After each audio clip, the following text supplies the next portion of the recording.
ambiente são os temas desta noite do Roda Viva, que está começando agora pela TV Cultura de São Paulo. Em junho, o Brasil, o Rio de Janeiro, vai sediar o que é considerada a maior conferência sobre ecologia já realizada na história. A Conferência das Nações Unidas sobre Desenvolvimento, sobre Meio Ambiente e Desenvolvimento. Este e outros assuntos nós vamos discutir essa noite com o professor Clodovaldo Pavan, que está sentado no centro do Roda Viva. Lembramos que esse programa também é transmitido pelas TVs Minas, Cultural e Educativa, TVE do Ceará, TVE do Piauí, TVE da Bahia, TVE de Porto Alegre e TVE do Mato Grosso do Sul. O professor Clodovaldo Pavan tem 73 anos. Foi catedrático do Instituto de Biologia da Universidade de São Paulo, professor titular de Genética da USP e da Unicamp. Por 3 mandatos, foi presidente da Sociedade Brasileira para o Progresso da Ciência, SBPC, entre outros cargos que desempenhou. Recentemente, coordenou no Memorial da América Latina a Conferência Internacional Uma Estratégia Latino-Americana para a Amazônia. Para entrevistar o professor Pavan esta noite no Roda Viva, nós convidamos Carla Brunner, correspondente da revista Time, Flávio Diegues, editor executivo da revista Super Interessante, jornalista Anthony de Cristo, Julia Michaels, correspondente do jornal The Christian Science Monitor, Luiz Macluf Carvalho, repórter especial do Jornal da Tarde, Ulisses Capozoli, repórter de ciência do jornal Folha de São Paulo, Lia de Souza, apresentadora do telejornal Repórter Eco da TV Cultura, e Rubens Rodrigues dos Santos, diretor do jornal Verde. Na plateia, assistem o programa convidados da produção. Você que está em casa e quiser fazer perguntas por telefone, pode chamar 252-6525. 252-6525. A Shizuka, a Cristina e a Márcia estarão anotando suas perguntas. Boa noite, professor. Um pouco antes do começo do programa, o senhor pedia para que, antes de começarmos com as perguntas, o senhor dissertasse um pouco sobre como começou a sua participação, o seu envolvimento com a questão ecológica. Então, o senhor, por favor. Obrigado. Hoje existem certas restrições a respeito de colegas chamados ambientalistas. E muita gente diz, esse pessoal entrou na última hora, etc, etc. Eu queria só explicar por que eu estou envolvido, porque eu me envolvi nessa conferência internacional sobre uma estratégia latino-americana para a Amazônia. Eu comecei a minha vida de assistente e depois de professor, trabalhando desde 1943 com ecologia e meio ambiente. E durante 10 anos, mais ou menos, eu trabalhei no assunto. Em 1952, eu publiquei uma tese de cátedra na USP, cujo título era Relações de Drosófilas Tropicais e o Meio Ambiente. Essa foi minha tese de cátedra na USP. Isso foi em 52.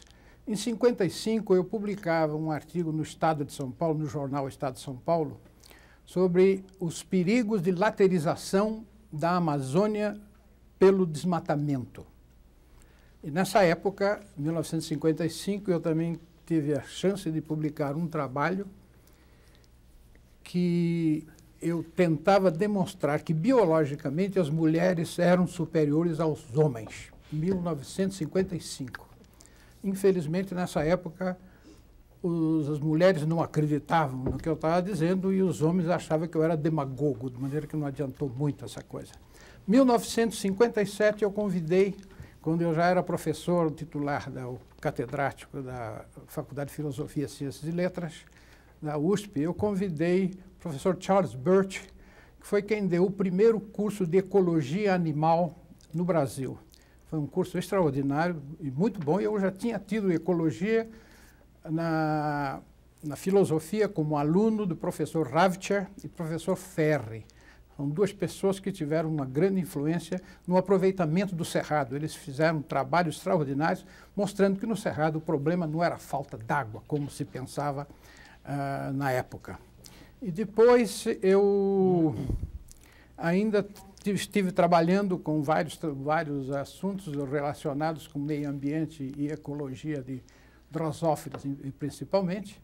E no final da minha carreira eu achei que eu devia fazer alguma coisa a mais e mudei completamente o meu trabalho e eu passei a me interessar por controle biológico de praga, simplesmente porque eu achava que o uso dos agrotóxicos estavam sendo abusivos, nós estávamos cometendo erros muito graves. Eu decidi, então, sair do regime acadêmico, que foi toda a minha pesquisa, durante toda a minha vida, pesquisa básica em citogenética e ecologia e meio ambiente e drosófila, para trabalhar num assunto, eu estava fazendo trabalho acadêmico, mas num inseto de interesse econômico. Comecei a trabalhar com berne e bicheira, são dois parasitas da agropecuária que são horrorosos para trabalhar. Se eu soubesse que eram tão ruins, eu não teria começado. Mas quando eu comecei, deu certo, o negócio foi tão bom que eu continuei, e até os meus alunos aí reclamam de vez em quando do cheiro desses bichos, que é um cheiro horroroso realmente,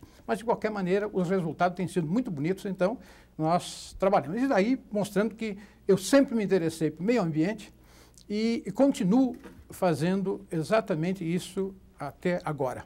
Agora, por que essa sua necessidade de explicação que o senhor sempre se interessou por meio ambiente? O senhor diria que já há uma ciumeira, uma certa disputa pelo poder não, do assunto ambientalista? Existe o senhor já tem sido patrulhado antes de começar? Não ter patrulhado, mas existe, porque a verdade é que existem grupos que não estão interessados nos problemas divulgados, ou pelo menos na propaganda feita pelos ambientalistas. Então, muita gente tem criticado. E, olha, ambientalista é exatamente como empresário, exatamente como padre, como médico, como qualquer outra coisa. Tem bons, medíocres e ruins. Agora, infelizmente, no Brasil, isso é verdadeiro para todas as áreas, não é só com relação aos ambientalistas, nós estamos numa situação que eu acho extremamente grave, é de dar valorização demais para as coisas negativas, esquecendo as positivas.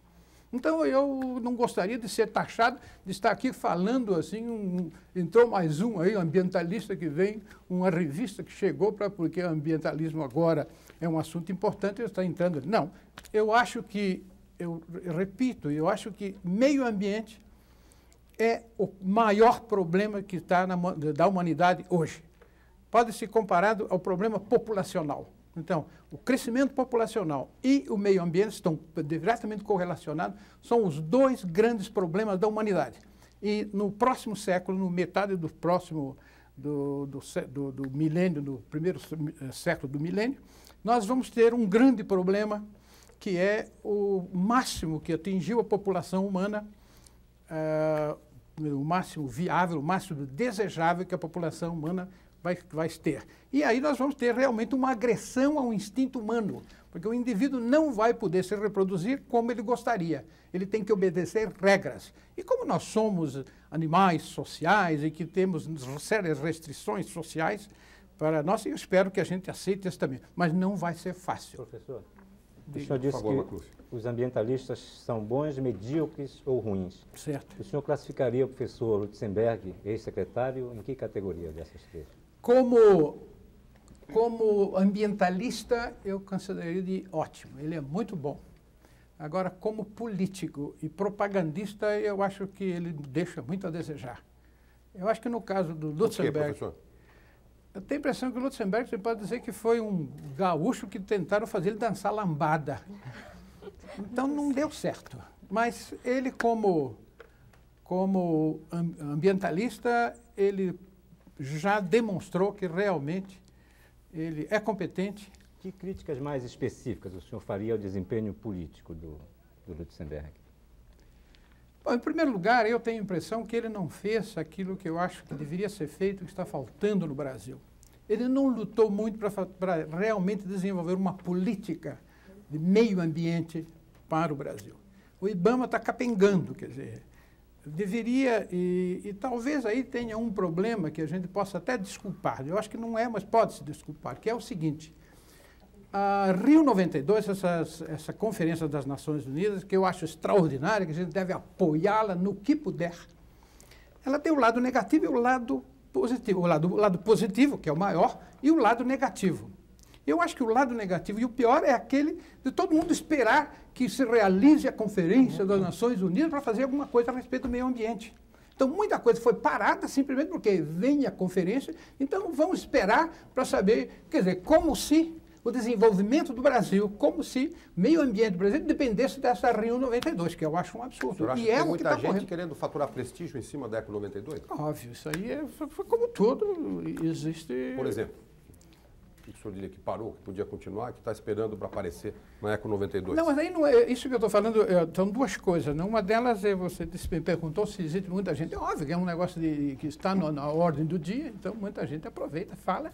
E realmente eu acho que os ambientalistas que estão falando a respeito da Rio 92, apoio totalmente. De vez em quando eles falam coisas erradas, etc, etc, mas isso tudo, eles não têm um papel negativo. Tudo que eles falam, mesmo quando falam coisa errada, não tem o aspecto negativo que teria, por exemplo, um empresário que tentasse fazer alguma coisa contra essas coisas ambientalistas. Quer dizer, o empresário fazendo uma coisa contra, ele pode causar um dano irreparável. No caso do ambientalista, a menos que ele impeça o desenvolvimento de um projeto que seja importante para o país, o resto ele não comete, ele fala e não vejo. Lia, por favor. O senhor acha, então, que esse evento, que é a Rio 92 ou Eco 92, pode se transformar num mega evento, num grande show, onde as decisões mais importantes vão acabar não sendo tomadas? A gente corre o risco de só ter um mega evento? Não, aí eu acho o seguinte, aí eu estou fazendo tudo para evitar exatamente isso. Eu acho que, com toda a parte negativa que pode ter na Rio 92, e sem dúvida nenhuma, vão aparecer muitas coisas negativas para o terceiro mundo. Porque nós do terceiro mundo estamos exigindo muito, a meu ver. É pouco em relação ao que nós merecemos. Mas como não tivemos costume, como nós sempre fomos patos e aceitamos a dominação dos outros, não por habilidade deles, não, por fraqueza nossa. Então, como nós sempre aceitamos tudo, demos tudo de mão beijada, então, agora, esse pessoal não está dando o que a gente pede, o que merece. Mas, então, o que eu estou vendo, quer dizer, que nós estamos pedindo o que os desenvolvidos acham demais. Agora, o que eu acho que dá na Rio 92, e faço essa propaganda, quer dizer, a gente deve tirar da Rio 92 tudo o que ela tiver de bom e esquecer o de ruim, porque o de ruim, eu vou tentar explicar durante essa palestra o meu ponto de vista. Eu acho que qual é a maneira de nós conseguirmos tirar tudo que seja bom da Rio 92 para aplicarmos, digamos, agora ao Brasil. Pavan. O terceiro mundo pode fazer uma coisa. Diga, por favor.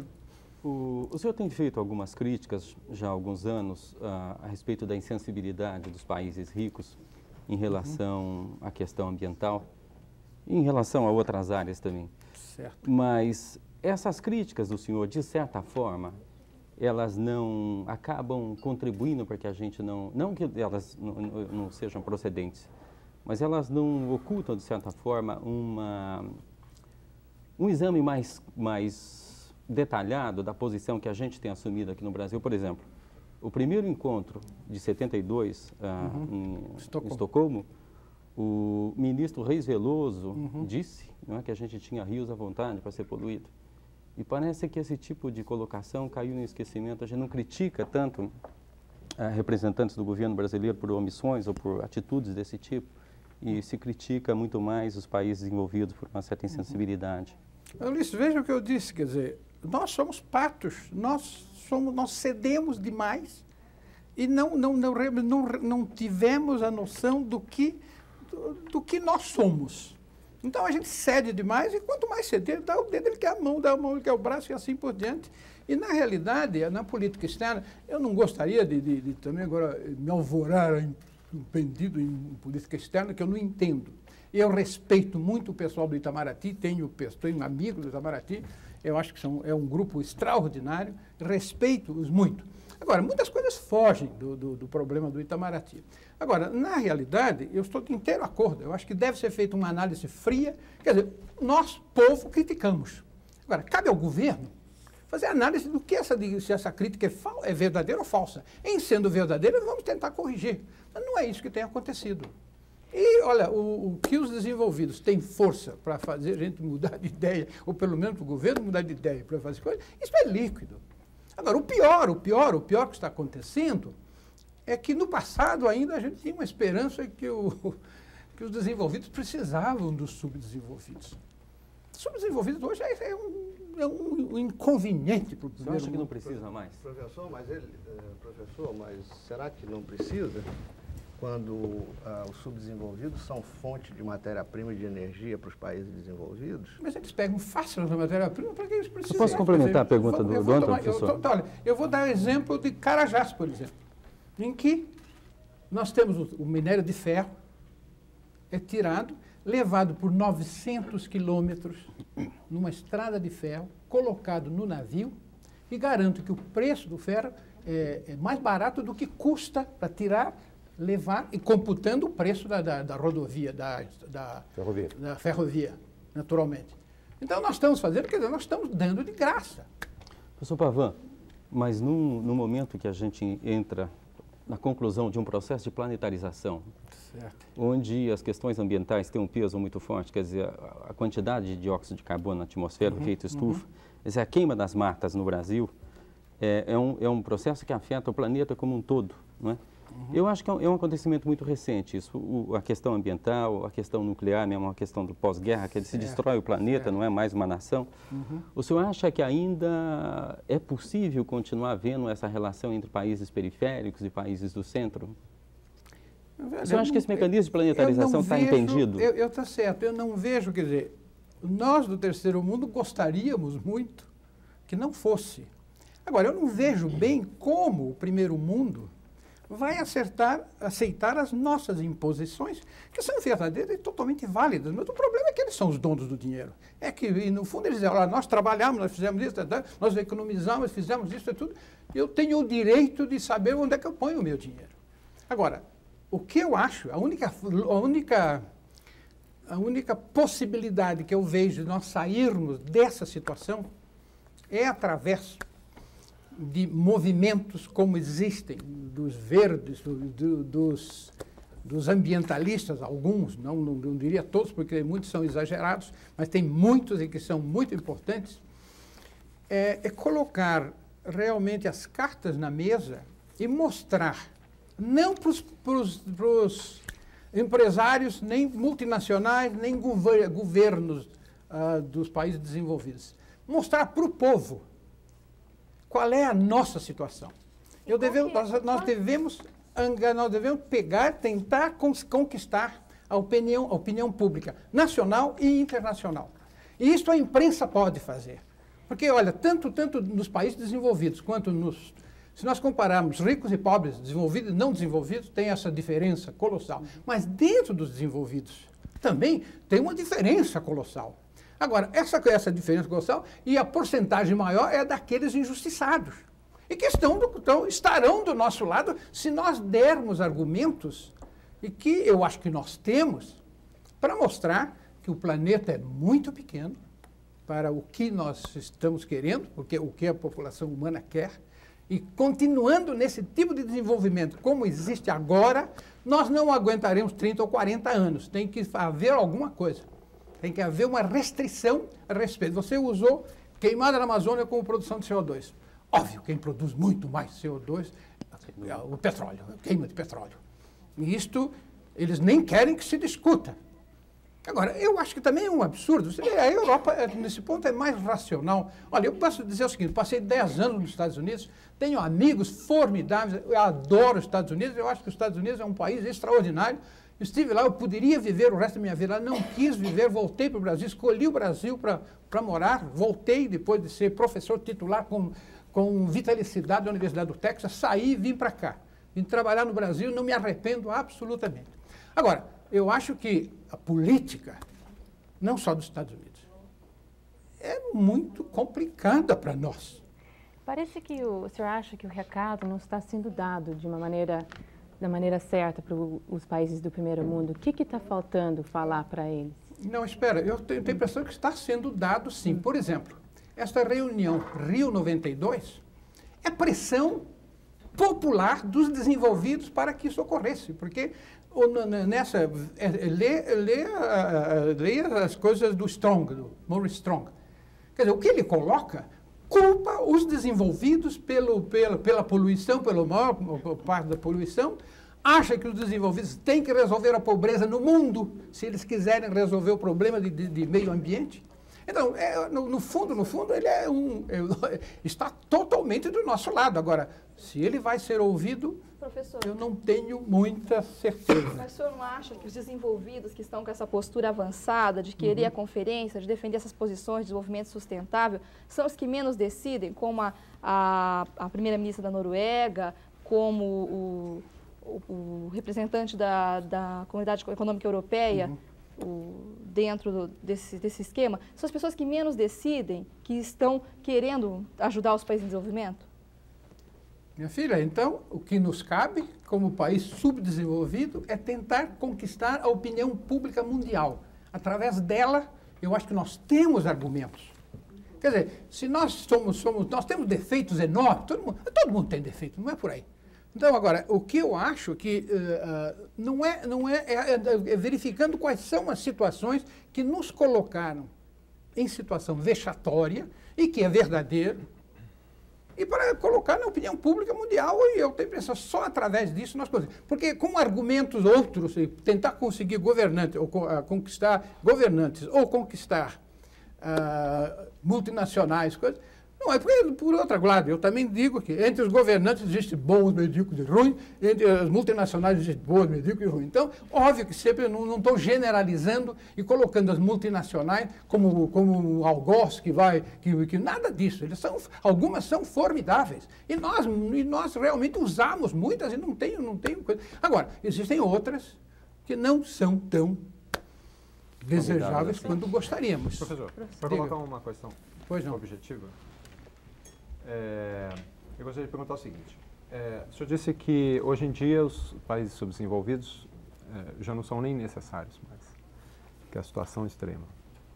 De fato, houve uma mudança importante. No passado, os países do terceiro mundo eram importantes ativamente, cediam parte de seus recursos. Hoje em dia parece que se inverteu. Mercado também. E era um bom mercado. Hoje em dia parece que se inverteu. Se quer preservar o terceiro mundo contra a vontade do próprio terceiro mundo de se desenvolver, inclusive. Existe uma proposta importantíssima, me parece, do presidente francês, François Mitterrand, no sentido de que a ONU crie jurisprudência, crie um direito, não é, de se formar um exército para intervenção em países subdesenvolvidos que não estejam sendo capazes de se proteger. Quer dizer, é uma questão extrema. É um paternalismo exagerado que... Se nós até discutirmos isso, eu já acho que é ruim, não é? Porque isso é para nós, por exemplo, brasileiros, para o terceiro mundo, tudo bem. Tem países aí que podem até discutir. Agora, eu acho que... Só para terminar a pergunta, eu gostaria que o senhor comentasse essa situação com relação a essa colocação que o Capozoli fez a respeito da planetarização. Quer dizer, planetarização até onde? E a que preço? Olha, deixa eu responder os dois. Eu sou geneticista, trabalhei durante 50 anos em genética, estive envolvido em genética de populações, genética ecológica, essas coisas todas. E eu não acredito que a gente vai mudar muito o mundo, não. Eu acho que o mundo que devia ser esse que está aí, eu acho que vai continuar mais ou menos assim. O senhor é um pessimista? E cada um com... O senhor é um pessimista, basicamente? Ao contrário, eu sou muito otimista. Agora, o que eu acho que mesmo neste mundo, como ele está, pode ter muitas coisas positivas se nós quisermos pensar em trabalho, patriotismo e vontade de desenvolvimento da nossa forma, não copiar os outros. Agora, eu não vejo possibilidade de haver uma igualdade, porque aí seria até uma agressão ao instinto humano. Se o sujeito trabalhou, se o sujeito venceu, se o sujeito... Ele está lá em cima, ele se acha dono e não permite, não vai querer dividir as coisas. Alguns dividem, e até são notáveis. Mas o senhor diz isso com conformismo? Eu? Que é não, eu luto e vou lutar. Eu quero lutar e agora, o que eu não vejo, quer dizer, eu não estou vendo, por mais otimista, eu sou um otimista por natureza. Agora, eu não vejo como nós vamos imaginar um mundo em que não exista desigualdade, ou que a desigualdade seja pequena. Nada, o mundo vai ser esse mesmo no futuro. Sempre foi, desde a origem do homem, e será assim. A única diferença grave que está ocorrendo é que hoje, com o desenvolvimento de ciência e tecnologia, que se tornaram forças na mão de quem está mandando, então agora a coisa degringolou para uma diferença colossal. Mas eu vejo que nós só vamos chegar ao primeiro mundo, o Brasil só vai chegar ao primeiro mundo pela decadência dos outros, não é por nossa coisa, não. Porque pelo nosso tipo de temperamento, nós não somos nem japoneses nem coreanos. Porque vamos tomar o exemplo do coreano. O coreano, há pouco tempo, disse assim, japonês é vagabundo. Porque ele tem 15 dias de férias por ano. O coreano tem 10 dias e vende 5 para o patrão. Quer dizer, veja a mentalidade. Quer dizer, então o sujeito trabalha 12 horas por dia e depois ainda vai para casa pensando no trabalho e fica com essas coisas todas. Então aí eu acho que é fácil da gente progredir. Agora, o brasileiro tem que um outro tipo de vida. Eu acho formidável, eu sou brasileiro, eu acho que a nossa vida é essa. Mas o europeu é muito mais brasileiro do que é o coreano com relação ao trabalho. O europeu sabe se divertir, o americano menos. Então é isso. Eu não vejo bem como é que nós vamos chegar a uma igualdade. O Flávio está satisfeito? Desculpa, eu não acho que eu não sei se eu respondi a sua pergunta, mas o negócio do Mitterrand, eu acho que ele soltou um negócio assim, óbvio que ele não acredita nisso. Não pode acreditar. Eu quero dar a vez para a Carla, depois eu volto ao assunto. Eu estou querendo entender um pouco melhor a sua posição. Minha pergunta tem a ver muito com o que o senhor está falando. Eu queria saber sobre um comentário que o senhor fez a semana passada, durante essa conferência da Amazônia, aqui em São Paulo. O professor Paulo Nogueira Neto sugeriu que o terceiro mundo deveria criar um sistema de patenteamento para material genético extraído da Amazônia, ou cobrar uma taxa que seria destinada para algum tipo de pesquisa científica na Amazônia. E o senhor comentou que tirar dinheiro dos desenvolvidos é muito difícil e talvez a gente consiga um dia. Eu queria saber como o senhor acha que esse dinheiro deveria ser tirado dos desenvolvidos e se são eles que devem pagar pelas pesquisas da Amazônia, porque são eles que estão beneficiando mais os produtos. O senhor aprova alguma criação desse tipo de fundo? Certo, aprovo e posso lhe garantir o seguinte, que em 1982 e 83 eu trabalhei com Ward Morehouse, que é do International Council for Public and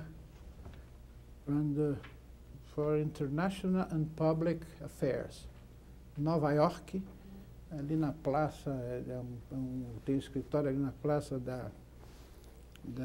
das Nações Unidas em Nova York. E nessa época, 81, 82, 83, já existia nesse council uma proposta de royalties para produtos que tinham tirado do terceiro mundo, de qualquer lugar. Então, o indivíduo de onde tivesse vindo a semente, de onde tivesse vindo a planta, o animal, o micro-organismo, de onde tivesse tirado, eles deveriam pagar uma royalty para isso. E continua assim, então isso dentro das Nações Unidas foi discutido. Mas não se conseguiu sair do zero. Quer dizer, o pessoal ri, acha que é interessante, mas... Agora, o que está sendo proposto agora, eu vejo, porque naquela época, quando nós estávamos discutindo, eu era até presidente da SBPC na época, e como tal, eu defendia esse ponto, como continuo defendendo hoje. Mas, naquela época, nós estávamos assim pensando mais em dar o dinheiro direto para o país onde tinha partido a planta, a semente ou o produto. Como o produto original, se um indivíduo pega uma planta e produz qualquer fármaco ou qualquer produto químico que tem um lucro, ele ia dar um royalty para aquela coisa. Agora eu vejo que foi criado um outro sistema que tem uma auréola mais, que dá mais, por exemplo, torna a coisa mais positiva e talvez até mais fácil. Porque agora o que está sendo proposto é que esse dinheiro seja dado para um fundo que as Nações Unidas geririam para o desenvolvimento dessas regiões. Então, isso aí acho possível. Agora, veja qual é o problema que foi discutido na semana passada em Nova York, há 10 dias atrás, sei lá quando, mas próximo, agora nesses dias, em que, de um lado, discutia-se as patentes para fármacos e alimentos. Isto eu acho uma vergonha. Quer dizer, fármacos e alimentos patenteados para o terceiro mundo eu acho que é uma vergonha, porque 50% da população mundial está passando fome. E mais do que isso, quer dizer, se nós pegarmos o conhecimento científico, baseado voltando àquela pergunta que nós estávamos feito agora há pouco, quer dizer, conhecimento científico e tecnológico e o poder econômico dos povos são suficientes para solucionar todos os problemas básicos da humanidade. Isso faz 20 anos que é assim. O Rich Calder já publicou isso há 20 e poucos anos. E por que o povo brasileiro ainda continua sofrendo? Eu vejo pessoas como um doutor no Chile que falou que está voltando a plantas naturais porque por falta de verba no hospital dele, ele começou a usar as plantas para dar medicamentos para os pacientes. Eu vejo tanto sofrimento aqui no Brasil, por que com tanta riqueza na Amazônia, por que ainda existe tantas pessoas morrendo, não podendo pagar medicamentos? Parece uma questão tão simples. Vamos qualificar. A Amazônia é muito rica, sim. Mas é uma riqueza que a gente não pode tirar dinheiro dela em pouco tempo. Eu não vejo possibilidade de tirar dinheiro da Amazônia sem causar danos e que, em grande parte, são irreparáveis e que vão prejudicar as gerações futuras, não só as brasileiras, mas também as internacionais. E mais do que isso, os maiores sacrificados, se nós destruirmos a biodiversidade, serão os desenvolvidos. Mas esse fundo, criação desse fundo, não deveria já existir?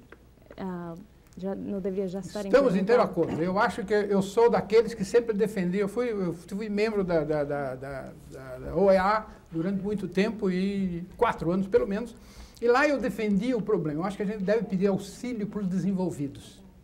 Mas se nós dependermos do desenvolvimento do país de auxílios externos, o país estará frito, não vai se desenvolver. Ou nós criamos um fundo próprio, que não seja tão dependente, tão variável como o do fundo externo, que vai depender de arranjos entre governos. Se nós não fizermos uma coisa no país, baseado no orçamento do país para ciência e tecnologia, que são as duas grandes forças hoje do desenvolvimento.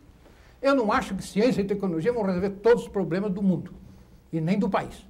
Agora, tenho certeza absoluta que se nós não tivermos um desenvolvimento suficiente em ciência e tecnologia, o país não sairá do subdesenvolvimento, e que é um subdesenvolvimento grave que já está sufocando. Professor, de onde é que nós vamos tirar esse fundo? Dos juros da dívida externa? Nós vamos deixar de pagar então, a dívida? Então, aí você está me dando ganho de causa no causa dos desenvolvidos, porque vamos tomar o exemplo da dívida externa. Quer dizer, é um dos problemas mais graves da atualidade, nos últimos 20 anos. Que se tiraria o dinheiro para esse fundo? Eu acho o seguinte, para falar a verdade, eu acho que se os desenvolvidos... Agora eu estou falando do lado ruim do desenvolvido, porque tem gente boa também lá. Não quero generalizar e nem chamar de desenvolvido, todo desenvolvido salafrário, ruim ou qualquer outra coisa. Não é por aí. Agora, eu acho que os desenvolvidos poderiam, sim, dar essa verba dos empréstimos. Seria uma forma de obrigar o governo brasileiro, no caso, a contribuir para problemas ambientais, problemas de desenvolvimento autossustentado, que é uma frase assim meio complicada, mas que... Por que é uma frase complicada, professor? Porque é uma frase linda, teoricamente extraordinária, seria o que nós desejaríamos, mas eu não vejo ainda uma forma de conciliar as duas coisas, o desenvolvimento com a autossustentação. Porque desenvolvimento, por necessidade, leva a mudanças ambientais. Quer dizer que, então, o senhor acha, pelo que o senhor colocou para ela, que a Amazônia não dá para desenvolvimento sustentável na Amazônia, então? O senhor acha que não dá? Desculpe, eu acho que dá, mas não dá para... Só para o professor terminar de explicar por que é complicado o desenvolvimento sustentável, por favor. Por quê? Porque é complicado o desenvolvimento sustentável. Vamos tomar, por exemplo, aqui no Sul, não tem o que fazer, está continuando e vai ser continuando assim, nós vamos melhorar um pouco o problema de desenvolvimento em relação ao meio ambiente, mas o que está sendo discutido como desenvolvimento sustentado hoje são das florestas tropicais. seja do Brasil, seja da África, seja até do próprio, de certas regiões aí da América Central, etc. Mas o problema é que porque todo o desenvolvimento científico e tecnológico dos últimos 50 anos, que foi extraordinário e que levou a essa defasagem de desenvolvimento acelerado num lado e subdesenvolvimento não acelerado, mas houve um tempo que nós éramos chamados de subdesenvolvidos. Daí eu estava nas Nações Unidas quando puseram o negócio. Não, eles são países em desenvolvimento. No momento que disseram que país em desenvolvimento, nós subimos, depois de 5 anos, nós subimos 10, eles subiram 235. Então, esse em desenvolvimento era para eles e não para nós. Somos subdesenvolvidos mesmo. Devemos ter essa coisa na cabeça, que nós somos subdesenvolvidos, podemos sair do subdesenvolvimento? Sim. Mas dessa forma. Agora, o que aconteceu? Nesses últimos 50 anos, o desenvolvimento científico e tecnológico extraordinário foi feito em direção completamente diferente do que para as florestas tropicais. O que você pode usar de ciência e tecnologia daqui de fora para dentro da floresta amazônica, da região amazônica, é muito pouco. E as coisas está demonstrado que quando foi tentado, fracassou. Eu darei 2 exemplos. Um do Ford, na Fordlândia e Belterra, na década de 30 e 40, e agora o Ludwig, depois de 67. As intenções desses 2 personagens, o Ford era e o Ludwig um indivíduo com uma experimentação de desenvolvimento e de empreendimento, de empresarial extraordinário. Agora, os 2 fracassaram, tendo dinheiro, assessoria técnico e científica do melhor categoria e tendo um sonho que eu acho formidável. Dos 2, eu gostaria que tivesse dado certo. Agora, nos 2 casos deu errado. E no caso do Ludwig, ele tinha até a experiência do Ford, que fracassou. Então ele foi mais cuidadoso. Com todo esse cuidado, também não teve sucesso. Tinha todas as portas do governo brasileiro completamente escancaradas, né, professor? O Ludwig. Professor, ainda sobre a Amazônia, os telespectadores Evaldo Rocha e José Carlos, aqui de São Paulo, telefonaram perguntando a sua opinião sobre a internacionalização da Amazônia. O José Carlos, inclusive, fala de uma maneira, ele apoia essa internacionalização. É louquinho esse. Radicalmente contrário, eu acho que não deve nem discutir. Porque quando se fala em internalização da Amazônia, é muito bonito para quem pede, não para quem vai fazer, para nós que temos... Porque a Amazônia como você disse perfeitamente, é rica, tem uma porção de coisas que bem explorado vai dar certo. Agora, acontece que nós não podemos explorar a Amazônia a qualquer custo. Tem que ser feito realmente um trabalho bem sedimentado e bem analisado e um trabalho de fôlego para a gente ir devagar se nós quisermos ter pressa. Professor Pavan, diga. Mas a internacionalização da Amazônia não é um fato, relativamente falando, inevitável? Quer dizer, a maior reserva de florestas tropicais do planeta é um patrimônio da humanidade, sob certo aspecto. Não pode ser confundido com uma ocupação elementar. Mas é uma reserva que pertence, de certa forma, a toda a humanidade, como a Antártida, por exemplo. E os Estados Unidos tiveram recentemente na Antártida uma posição controvertida. Eles apoiaram os 50 anos de moratória para a exploração mineral e tentaram voltar atrás. Sobre esse aspecto, não seria uma posição relativamente conservadora até fazer uma pregação nacionalista da Amazônia? Não sei se eu consegui me explicar muito bem. Conseguiu, eu acho que entendi perfeitamente. Agora, veja, Ulisses, o problema, você acha que você daria metade do país, mais da metade do país, para fazer uma coisa, internalização, em que, óbvio, se você colocar como desenvolvimento autossustentável, que eu acho uma forma possível de nós mantermos, não vai manter tudo. Desenvolvimento não tem jeito de não afetar o meio ambiente, vai afetar. Agora, óbvio, tem que afetar o mínimo possível. Agora, eu realmente não vejo daqui a 70, 80 anos, ou 50 anos, sei lá quanto, em que nós vamos atingir o máximo da população humana. Então, o pessoal diz assim, eu não posso ter filho, mas está lá um negócio para guardar a biodiversidade, para guardar o quê? Quer dizer, na verdade, existem problemas que nós desconhecemos. Se destruir toda a Amazônia, nós não sabemos o que vai acontecer com o clima e mesmo com a própria região. Sobre esse aspecto, não é uma forma de internacionalização, essa preservação, não tem esse conteúdo de influência em todo o planeta? Quando se fala em internalização da Amazônia, é um negócio de dar o dedo e você pegar a mão, pegar o braço. Quer dizer, se você me disser que nós, brasileiros, devemos manter a Amazônia num desenvolvimento que não vai render muito para o país, assim, uma espécie de sonho de altruísmo, de outra coisa qualquer, eu não sei, eu realmente não... Mas deixa eu fazer uma pergunta então, professor. O senhor coloca duas questões básicas. Uma é o suporte científico e tecnológico para a exploração, digamos assim, racional e equilibrada e conveniente da Amazônia. O outro, o aporte de verbas, que pode eventualmente vir dos países desenvolvidos. Mas se a Universidade Brasileira, nesse momento, atravessa uma crise muito séria de produção, digamos, de conhecimento por falta de uma estratégia bem equilibrada, de uma visão criteriosa do que representa a universidade dentro da sociedade, essa é uma pregação que o senhor tem feito, inclusive, há anos. Não é? Como é que a gente sai dessa situação? Quer dizer, eventualmente podemos conseguir os recursos internacionais, mas não temos massa crítica aqui dentro para fazer essa conquista equilibrada. Posso acrescentar uma coisa? Que eu tenho ouvido, inclusive, de muitos ambientalistas estrangeiros, que não existem pessoas no Brasil, não só cientistas, mas pessoas que saibam planejar um projeto, acompanhar o projeto, avaliar o projeto, mudar o projeto, assim, os skills, né, administrativos é o que falta. Olha, aí é o problema da opinião pública e fazer o governo usar recursos no que deve se quer desenvolvimento. Então, o problema é opinião pública, nós não podemos, a menos que você faça a revolução, que eu sou contra.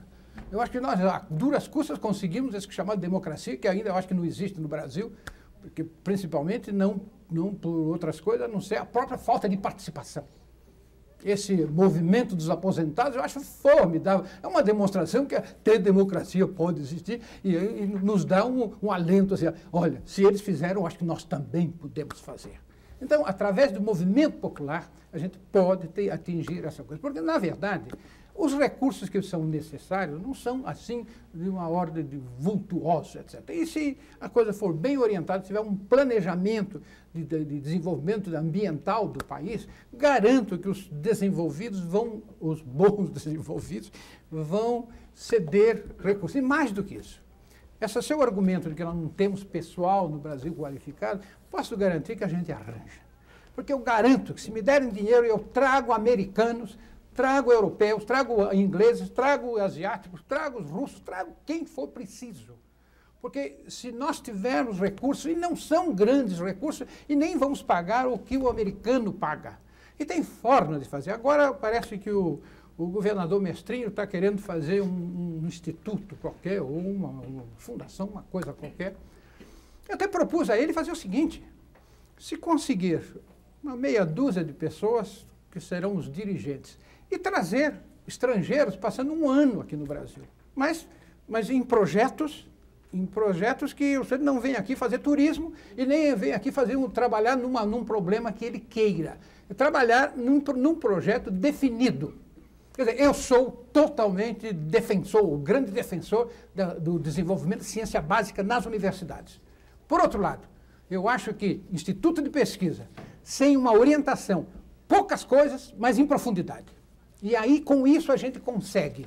E garanto que eu consigo pesquisadores americanos, alemães, ingleses, franceses, o que vocês quiserem. E com recursos pagos como se fosse professor brasileiro. Professor, diga. Desculpe interrompê-lo, nós vamos voltar em seguida a esse assunto, precisamos fazer um rápido intervalo.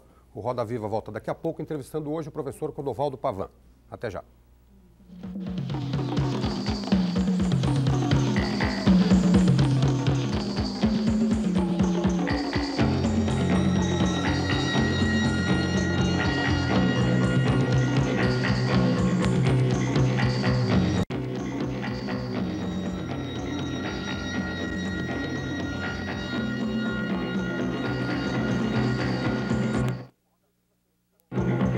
Voltamos com o Roda Viva, que hoje está discutindo ecologia e meio ambiente com o professor biólogo, geneticista Clodovaldo Pavan.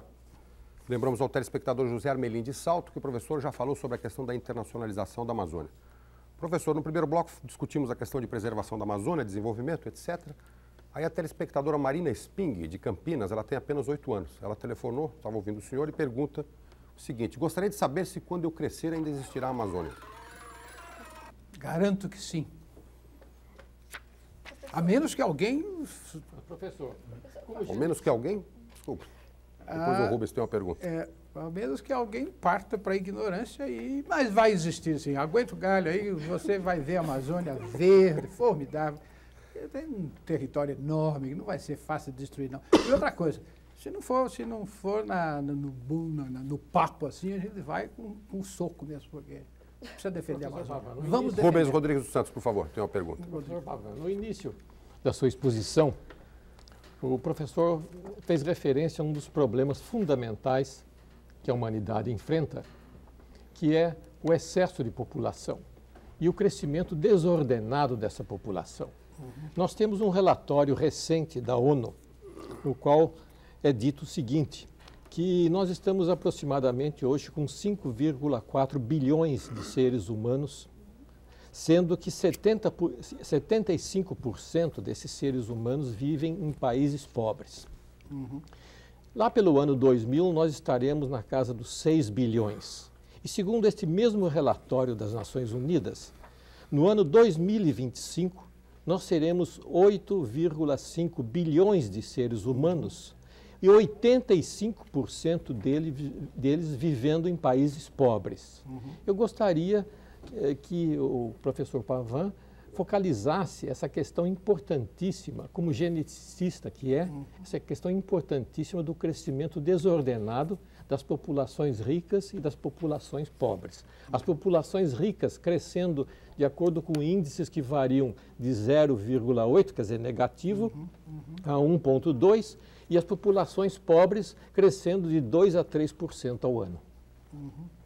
Rubens, o problema real não é só o crescimento, não. Quer dizer, o problema é que os desenvolvidos estão se atendo, estão crescendo menos e não querem realmente. Eu acho até justo, quer dizer, eu não estou criticando. Se eu tivesse como eles, talvez eu estaria fazendo a mesma coisa, não sei.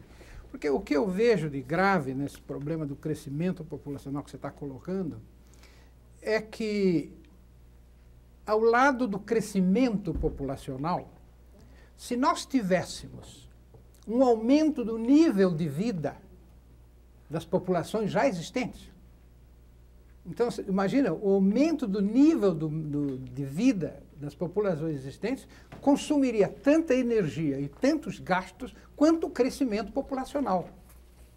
Então, é coisa que, para o desenvolvido, isso é muito grave.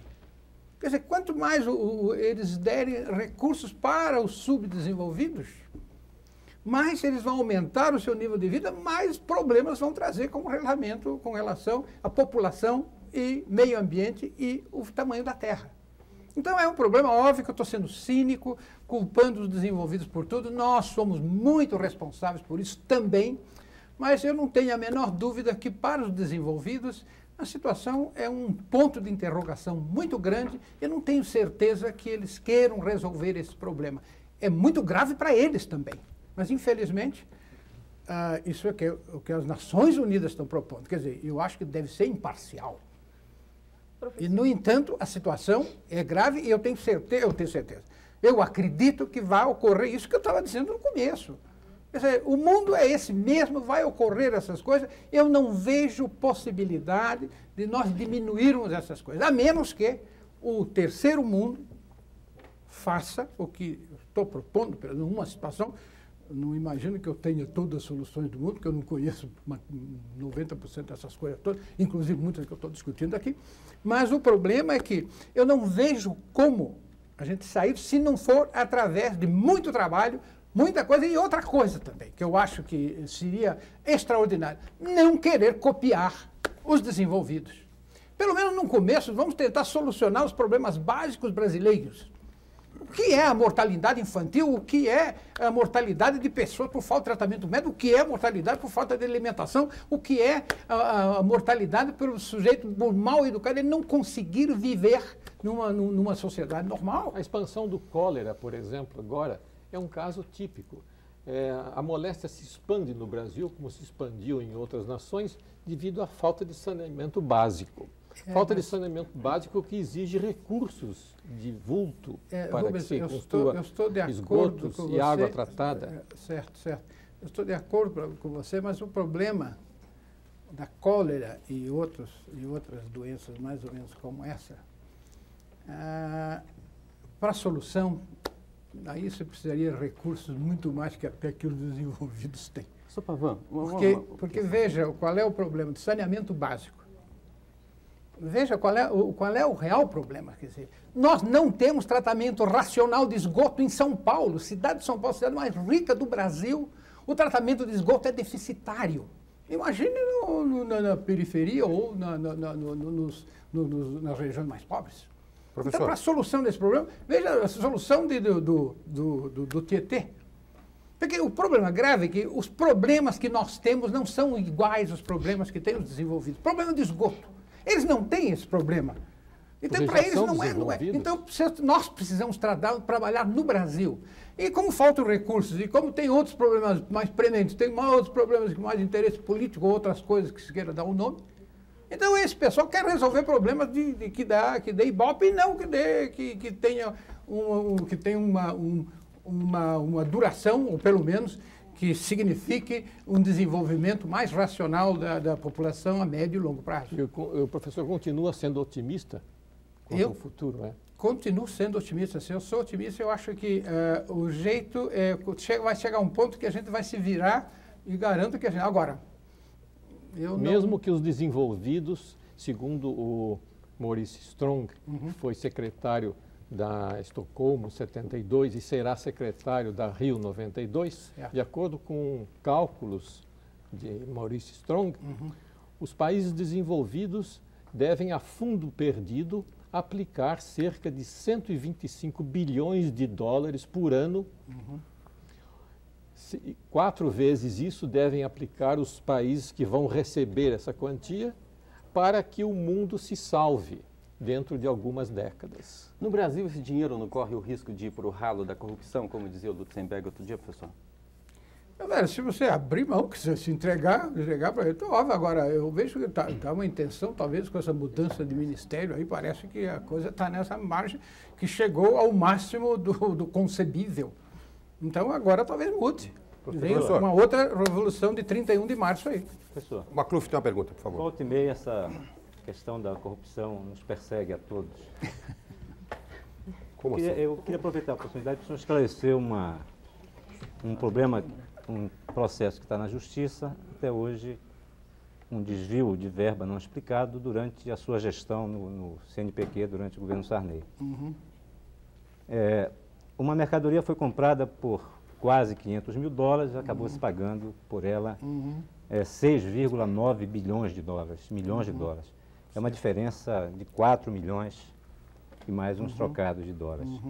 Isso foi uma coisa que chocou muito a comunidade científica, porque foi a primeira vez, pelo menos nos últimos anos, que alguns cientistas renomados, como o professor Rogério César Siqueira Leite, foi acusado do processo, acusado do possível desvio. O professor Rogério César Siqueira Leite já entrou com uma ação popular na Justiça, contestando, se defendendo, dizendo que não tem nenhuma culpa nesse caso. O senhor já veio a público também para dizer que não tomou conhecimento disso durante a sua presidência no CNPq. E tem essa diferença de 4 milhões e pouco de dólares para ser apurada. O senhor podia esclarecer essa questão? O que aconteceu? Como é que essa coisa se deu? E em que pé que essa situação estaria hoje? Tudo bem. Eu fui presidente do CNPq e devo esclarecer para quem não sabe, mas na minha vida eu só tive um salário sempre, nunca tive bolsas. Eu poderia ter, eu tinha qualificação científica e intelectual suficiente para ter bolsa do CNPq ou da CAPES, uma suplementação salarial. Nunca tive isso, eu sempre vivi do meu salário. Agora, quando eu fui para o CNPq, eu escolhi umas certas pessoas para trabalhar comigo. E eu sou daquelas que, em tendo confiança, eu delego o poder. E, portanto, inclusive a polícia examinou e fez o que deveria fazer e não me indiciou. Quer dizer, me colocou numa posição que eu posso até ser culpado, não sei do que, mas por ter errado em confiar em certas pessoas. Agora, eu não gostaria de fazer o julgamento, porque é como se existe um processo em andamento, e eu ainda confio nas pessoas, eu gostaria de ver o processo terminado. E não seria eu o julgador desses meus colegas, desses meus ex-funcionários, ou pelo menos pessoas que trabalharam comigo. E eu tenho a impressão que eles têm explicações próprias e vão dar explicações. Agora, posso garantir que a Polícia Federal, sei lá o que lá, me eximiu de qualquer culpa direta. Quer dizer, eu posso ter uma culpa indireta por ter indicado uma pessoa ou... Mas isso tudo, eu acho que no funcionalismo público é comum, quer dizer, eu não posso, eu tratava com 400 milhões de dólares, eu acho que seria muito difícil eu mandar verificar se 6 milhões de dólares tinha tratado. 6 milhões de dólares, devo dizer a você que era uma quantia grande, foi uma quantia grande. Absurdo. Mas num projeto que tinha grande repercussão e grande potencialidade. Agora, o que aconteceu, eu não sei, eu realmente não posso dizer, e eu acho que está sendo julgado, mas posso garantir que eu passei 50 anos da minha carreira universitária, assim, que eu acho que eu tenho credenciais suficientes para mostrar que eu sou uma pessoa que me interessa pelo desenvolvimento do país, eu sou uma pessoa que nunca parti para qualquer coisa errada, e eu podia partir para... Vou dar um outro exemplo. Quando eu fui aposentado da USP e fui para a Unicamp, e o meu título de professor titular da USP foi oficializado na Unicamp. E muitos dos meus colegas pediam que eu fizesse concurso na Unicamp. Eu era presidente do CNPq, eu fui da FAPESP, etc. Eu fui professor titular com vitalicidade na Universidade do Texas. Eu tenho certeza absoluta que eu pegaria uma cátedra na Unicamp se o desejasse. Correto. Não fiz, porque eu tinha 58 anos quando fui para a Unicamp. E se eu tivesse feito o concurso, eu teria me aposentado com um salário inteiro, outro salário inteiro, aos 70 anos. Seria uma aposentadoria aos 12 anos que eu não concebia como dentro do meu espírito. Outras pessoas fazem isso, eu não tenho nada contra, eu não tenho nada disso, é lei, é coisa... Eu não quis fazer isso. E hoje eu tenho 2 salários realmente, um da USP e outro da Unicamp, mas proporcional ao tempo que eu trabalhei. E esse tempo que eu trabalhei na Unicamp, se eu tivesse ficado na USP, com quinquênios, etc., corresponderia mais ou menos ao que eu estava ganhando. De maneira que eu gostaria de... Bom, eu tenho minha consciência tranquila, não tenho problema nenhum, não. Eu acho que se confiar nos outros for erro, eu errei e não me sinto desonrado e nem me sinto triste por causa disso. Lia, por favor. Obrigado. Professor, o senhor estava falando sobre a Amazônia, né? E falando do que o senhor acredita que seria possível fazer lá sem acabar com a biodiversidade. O governador Gilberto Mestrinho participou essa semana dessa conferência, desse encontro da Amazônia, e teve um espaço considerado grande para as pessoas que participaram, né? E ele tem posições bem equivocadas, vídeo que aconteceu com os jacarés em Amundá, né? O senhor acha que o governador Gilberto Mestrinho é o grande ambientalista do PMDB? Desculpe, professor, só para acrescentar, a Maria Inês Ribeiro, de Guarulhos, telefonou também perguntando se o senhor concorda com o governador Gilberto Mestrinho, do Amazonas, de que a Eco 92 vai ser um Rock in Rio 3. Vai ser o quê? Um Rock in Rio 3. Não, aí, então, eu acho que o Roberto Mestrinho tem, como qualquer pessoa, tem defeitos e qualidades. Agora, em sendo governador de um estado muito importante do país e muito importante para a Amazônia, o que eu quero é tentar ajudá-lo. Eu sou crítico em tudo que ele faz errado, todas as coisas antiambientalistas, eu sou crítico ferrenho dele. Agora, acontece que ele chega em São Paulo, ele faz uma conferência e disse que ele não quer destruir nada, e a caça, e mesmo a caça, ele disse que isso existe em outros países, etc., tudo verdadeiro, etc., mas eu sou contrário a essa caça, etc. Então, tudo o que ele disse está dentro do que a gente deseja. Agora, se ele faz diferente lá, eu não sei. A única coisa que eu posso dizer no momento, quer dizer, eu não tenho nenhuma prova.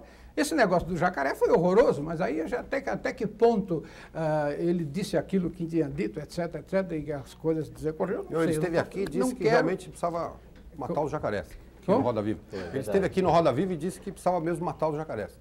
Jacaré é de uma região qualquer lá, que ele disse que estava comendo galinha dos galinha, que estava comendo braço de gente, que estava não sei o quê. Bom, então, tudo bem. Então, eu fui contra. Eu sou contrário à caça. Imagina ele me dizer que vai matar jacaré, que eu acho que é um bicho até... Eu não acho bonito, não, mas eu gosto muito de jacaré. Isso aí eu acho. Já comi jacaré também, já comi calda de jacaré. Professor, sem nenhuma insinuação, sem nenhuma segunda intenção, uma pergunta honesta para uma resposta honesta, vamos dizer assim.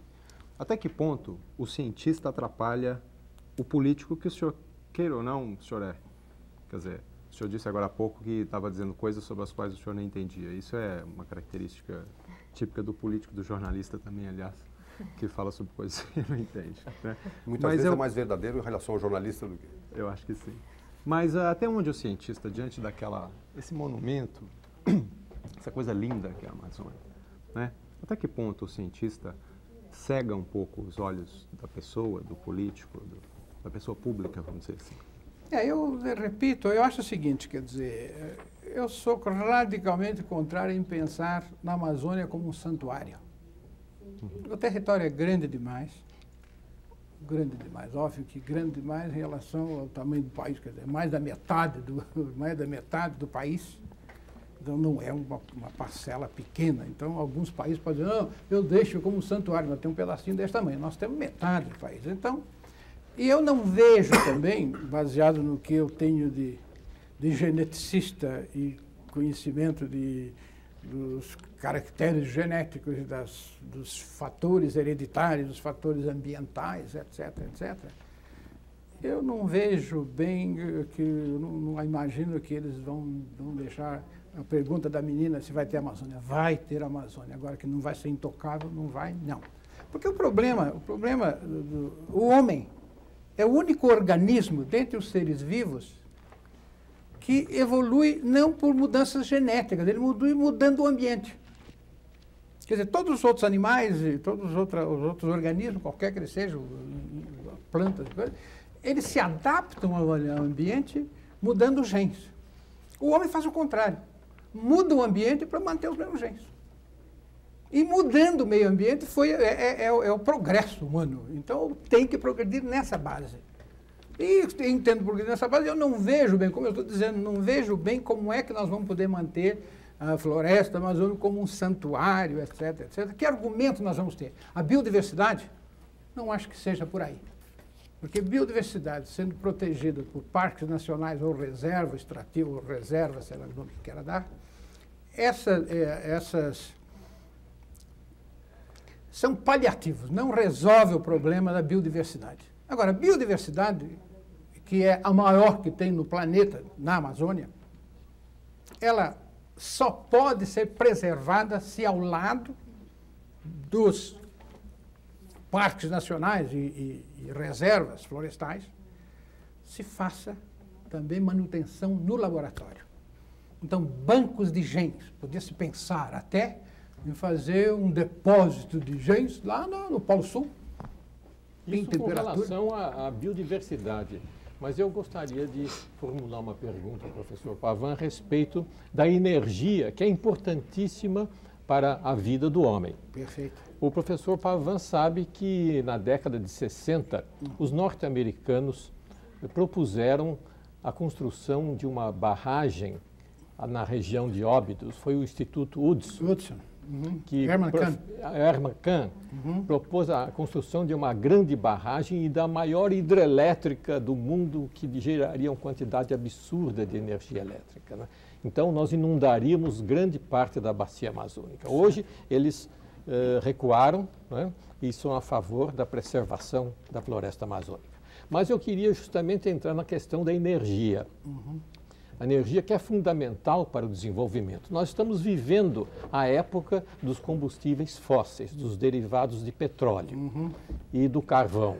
Estamos queimando derivados de petróleo e carvão e poluindo a atmosfera e produzindo o efeito estufa. Os Estados Unidos produz 25% de todo o CO2 produzido no planeta. E ainda se fala em algumas queimadas da Amazônia. Pois bem, nós temos 600 milhões de veículos no mundo trafegando, despendendo CO2. Nós estamos vivendo a época dos combustíveis fósseis, que segundo alguns pesquisadores, dentro de 200 ou 300 anos, se continuar o mesmo ritmo de consumo, estarão no fim. Então nós entraremos numa nova era. E a nossa Amazônia tem um potencial hidrelétrico de energia limpa de mais ou menos 100 mil megawatts. Como é que o professor Pavan veria o aproveitamento dessa grande reserva de energia limpa? O senhor permite a complementação, professor? Bem em cima da questão que está levantando. Se a gente pensar a Revolução Industrial, e se pensar basicamente a segunda fase da Revolução Industrial, que é o motor a explosão, o uso de combustível fóssil, não seria, de certa forma, inevitável que hoje, na fase final desse segundo momento, a gente estivesse discutindo questões desse tipo? Outra coisa, essa constatação não abre o espaço para uma visão mais crítica, para evitar uma certa olhada catastrofista sobre a natureza? E essa questão de se pensar também o petróleo como... Os economistas se referem ao petróleo sempre como um recurso escasso. Mas se não fosse escasso, a gente poderia continuar queimando petróleo até quando?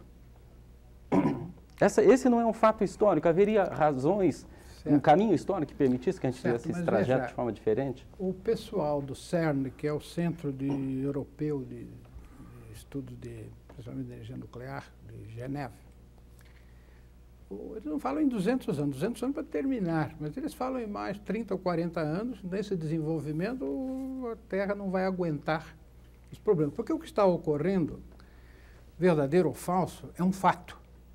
Quer dizer, nós estamos pegando o petróleo era um CO2, CO, ou carbono, compostos de carbono que estavam depositados, estavam embaixo da terra. Agora nós estamos trazendo, eles foram da Terra antigamente, em ocasiões completamente diferentes da atual, então, mas ficaram depositados. Então o nível de CO2 se manteve durante milênios assim. Agora você pega aquilo e tira, vai queimando, então vai devolvendo aquilo para a natureza. O problema do efeito estufa, etc., existem pessoas que acreditam e outros que têm. Eu vi um trabalho da Forbes, uma dessas revistas Forbes, e um grupo demonstrando que isso aí não mudou coisa nenhuma. Então, um tem um dado que mudou, outro tem um dado que não mudou. Agora, acreditar em quem? Cada um usa um argumento de A e o outro usa o argumento B, e no fundo a gente não está sabendo bem. Mas, de qualquer maneira, se por acaso nós aumentarmos o nível de metade da população mundial para chegar no nível do pessoal dos Estados Unidos, o mundo não aguentaria mesmo. Quer dizer, porque o consumo de energia nos Estados Unidos é de tal ordem que só eles podem continuar assim. Se o mundo, metade do mundo ficar como eles, isso aqui acaba, não dá por gasto de energia. Eles têm que baixar. Se os outros aumentarem, eles terão que baixar. Entendeu? E não vão fazer isso. E o problema é muito complicado. Por exemplo, está demonstrado hoje que um dado do Maurice Strong, que os japoneses consomem 50% menos de energia nas indústrias do que os americanos.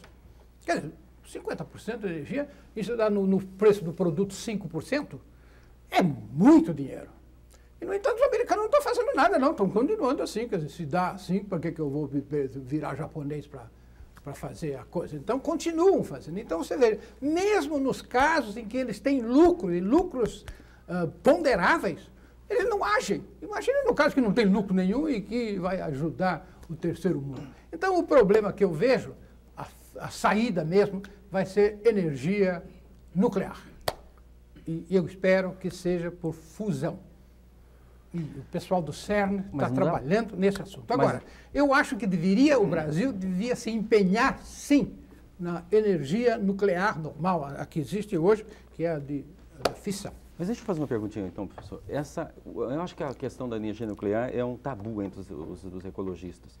O senhor está dizendo que o senhor gostaria de utilizar a energia nuclear de fusão, mas é impossível chegar à energia de fusão sem passar antes pela de fissão. Isso é preciso ficar entendido, mais ou menos, entre os ecologistas, o senhor não acha? Para evitar também essa visão catastrofista. Tudo bem. O que os especialistas, que eu acho que são os maiores especialistas do mundo e que trabalham no CERN, ainda imaginam que a saída é esta. Agora, eu não entendo, não sou físico, não entendo energia nuclear, eu estou naquelas partes que eu falo e não entendo. Agora, o problema não é entender, é usar argumentos, para ver se o argumento vale ou não vale. Mas o senhor não acha perigoso defender uma coisa tão perigosa sem entender? Como, por exemplo? A energia nuclear. Eu estou usando o argumento do grupo de maior qualificação na área, que é o grupo do CERN. É isso que eles dizem e defendem em qualquer audiência. Mesmo num país como o Brasil, professor? Do quê?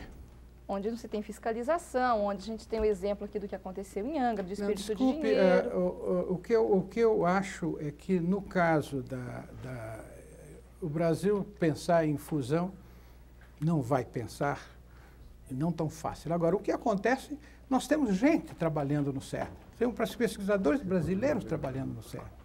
Isso não significa que isso seja impossível no futuro. Agora, o que nós precisamos ter no Brasil, e é o problema da tecnologia, ceder tecnologia do terceiro mundo do primeiro mundo para o Brasil, para o terceiro mundo. Que é uma das reivindicações Exatamente. Do terceiro mundo na Rio 92. Essa questão da transferência de tecnologia é um dos pontos mais polêmicos para se chegar a um consenso nessa reunião que está tendo em Nova York. Exato. Os países ricos não topam transferir sem cobrar e a gente também não tem como pagar, né? O senhor acha que essa questão da transferência de tecnologia é uma nova forma de colonização?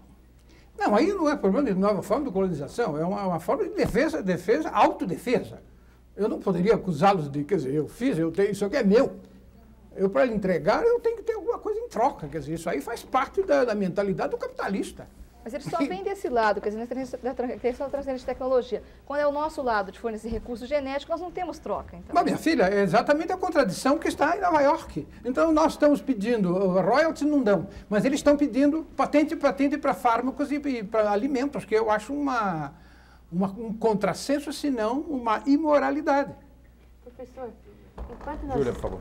estamos aqui falando, parece que grandes mudanças estão acontecendo em Brasília, ministeriais, né? E gostaria de saber como é que fica, inclusive, Eco 92 com essas mudanças que, pelo que eu sei, já existe uma ideia nos Estados Unidos bastante pessimista sobre essa conferência. Como é que vão olhar o Brasil agora? Você está me pedindo para discutir coisas que eu não entendo, mas vou dar meu palpite. Eu passei 10 anos como membro de uma comissão das Nações Unidas sobre efeitos biológicos das radiações, e anualmente eu passava 15 dias, ou quer dizer, 2 vezes por ano, passava 15 dias nas Nações Unidas, e como eu sou xereta, eu me envolvia em todas as coisas, reuniões que eu podia, eu assistia para ver como era. Eu particularmente acho que essa mudança não vai sofrer nada. Já está tudo traçado, está tudo naquele esquema, mudança de secretário do meio ambiente, não tem problema nenhum. Não problema fica ruim para a imagem do Brasil? Óbvio, você chega um sujeito assim, eu não quero o seu dinheiro, e outro, eu estou precisando do seu dinheiro, aí há uma reação, óbvio, quer dizer, se eu não quero, o sujeito não quer dar mesmo. Se eu disse que não quer, não dá. Agora, o outro oferece, sei lá o que ele está oferecendo, então é capaz de dar. Então, nesse ponto, sim. Agora, com relação ao resto, mudança, eu não vejo muita coisa, não. Eles são maiores, eles têm planos maiores do que mudança de ministérios. Professor. Não vejo, realmente não vejo. O Antônio de Cristo tem... Desculpa, o Antônio de Cristo tem uma pergunta, por favor. Eu vou lhe dar, já, diga. O Antônio tem uma pergunta. Professor Pavão, voltando um pouquinho à questão da energia nuclear, que o senhor teve a coragem de assumir que é uma solução da energia no mundo, e a questão da Amazônia. A Amazônia é um bom lugar para instalar usinas nos países desenvolvidos? Eu acho o seguinte, Antônio, que o problema do uso de energia. Eu estou falando em energia nuclear como coisa do futuro. Foi o que eu disse. E a Amazônia também é do futuro. Não, mas tudo bem. Mas o Rubens me perguntou o problema da energia limpa da Amazônia. Eu sou radicalmente contrário ao que o Hudson queria fazer, o Instituto Hudson e o Herman Kahn propuseram. Porque isso daí não compensa, quer dizer, não é esse o caminho. A gente pode ter outros, tanto que não é esse que eles desistiram da ideia. Era tão brilhante, como era brilhante a construção de qualquer dessas usinas, inclusive Balbina, que se demonstrou ser um fracasso. Quer dizer, uma coisa que hoje, o presidente de Balbina, se fosse hoje, nós não faríamos. Então, o problema é que, veja, você tem o senhor Ludwig, mais uma vez eu volto ao Jari.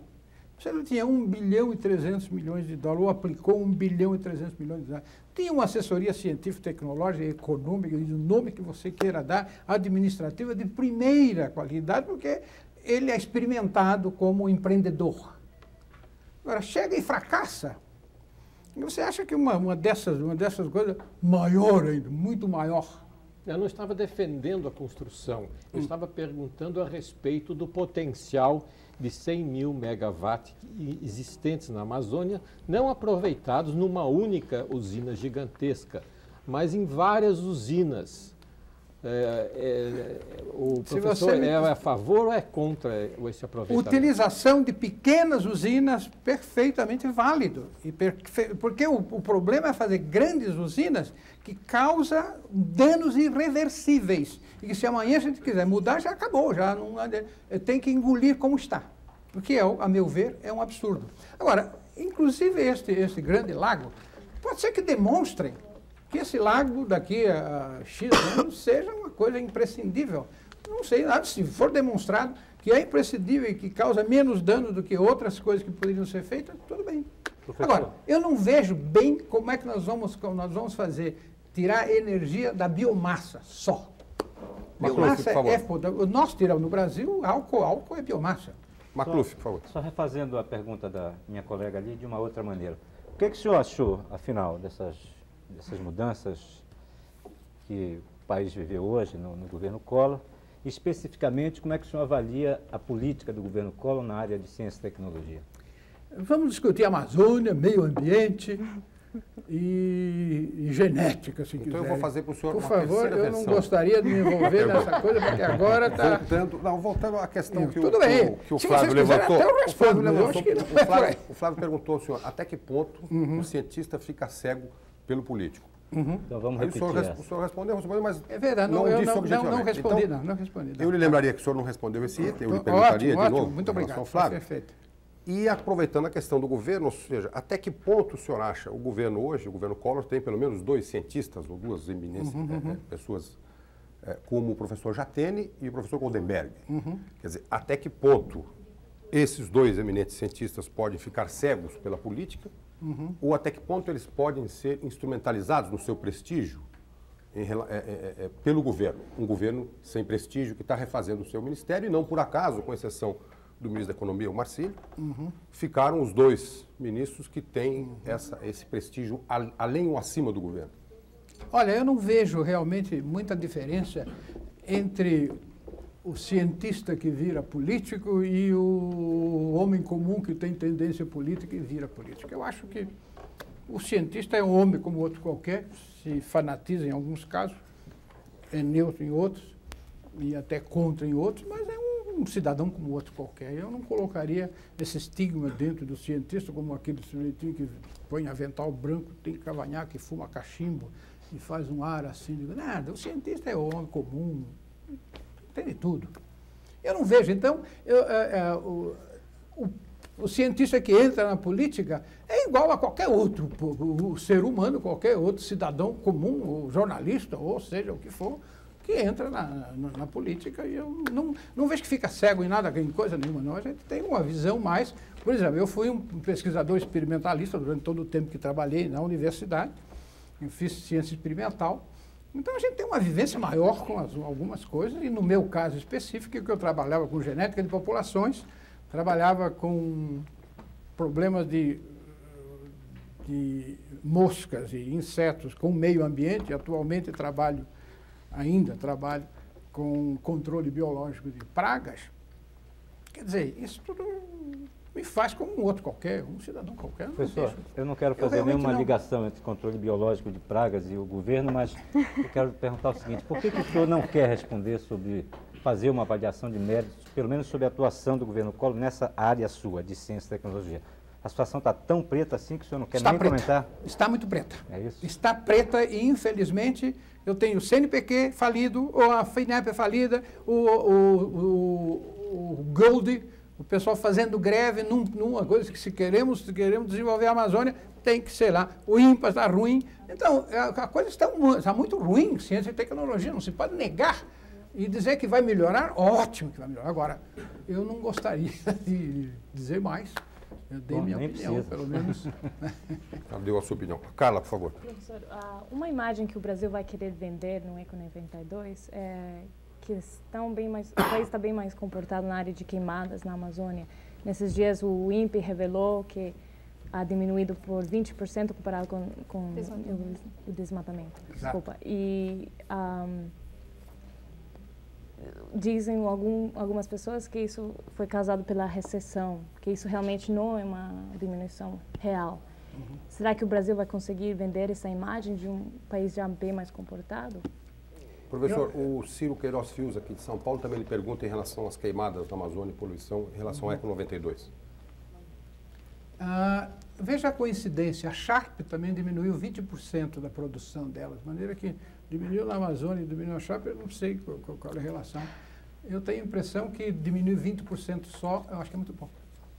Mas eu acredito que não tenha sido mesmo por bom comportamento, não, porque o que o Dutzenberg falou do IBAMA pode não ser verdadeiro, mas que onde tem fumaça, tem fogo.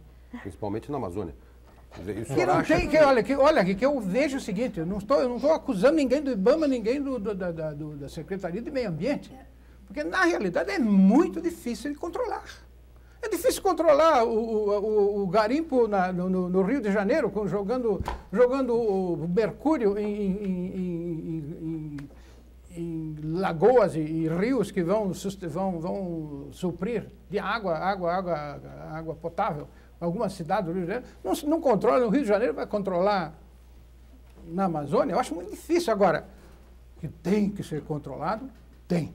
Então o senhor está dizendo que ninguém realmente sabe quanto é que... Eu acho que não sabe, eu acho que não. E outra coisa, e essa coisa foi levantada, diminuição de 20% nessa situação é difícil saber verificar do que dependeu. Agora, se for diminuído, se diminuiu realmente, ótimo, formidável.